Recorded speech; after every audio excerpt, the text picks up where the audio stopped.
స్తోత్రం దేవా, జీవం గల తండ్రి, గొప్ప దేవానికి వందనాలు, స్తోత్రాలు చెల్లిస్తున్నాం. పరిశుద్ధాత్ముడా, ఎక్కడిద్దరు ముగ్గురు నా నామమున గుమిగూడి ప్రార్థన చేస్తారో వారి మధ్యలో ఉంటానని వాగ్దానం చేసిన దేవుడు. ఇద్దరు ఏకీభవించి ఏది అడిగితే అది అనుగ్రహించేదేవుడు. ఏది అడిగితే అది యేసయ్య పొందే వరకునైనా నీకు వందనం. యేసయ్యా నీకు వందనాలు.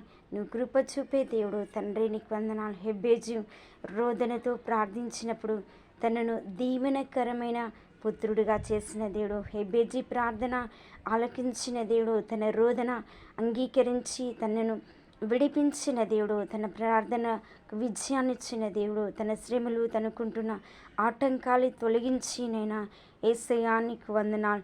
తను ప్రార్థించినవన్నీ తనకు అనుగ్రహించినందుకు నీకు వందనాలు చెల్లిస్తున్నాం. హెబేజీ వలె ఎంతమంది ప్రార్థన చేస్తారో, విజ్ఞాపన చేస్తున్నారు, వారందరి ఎట్లా నీ కృప కలుగునుగాక, నీ దీవెన కలుగునుగాక, నీ ఆశీర్వాదం కలుగునుగాక, నీ మహిమ కలుగునుగాక.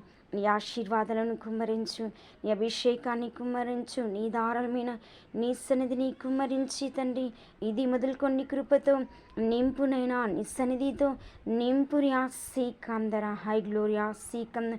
అద్భుతాలు చేయండి, ఆశ్చర్యకార్యాలు చేయి, గొప్ప కార్యాలు చేయి, ఉన్నత కార్యం నీవే జరిగించు తండ్రి. రాత్రి కాలమంతా యేసే గోచాడిన యాకోబును ఇశ్రాయేలుగా మార్చిన దేవుడు.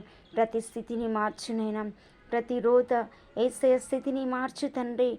యేసయ్య హెబేజును మార్చిన దేవుడు. పరిశుద్ధాత్మ తండ్రి యాకోబును మార్చిన దేవుడు. పరిశుద్ధాత్మ తండ్రి యేసయ్య సౌలును పౌలుగా మార్చిన దేవుడు.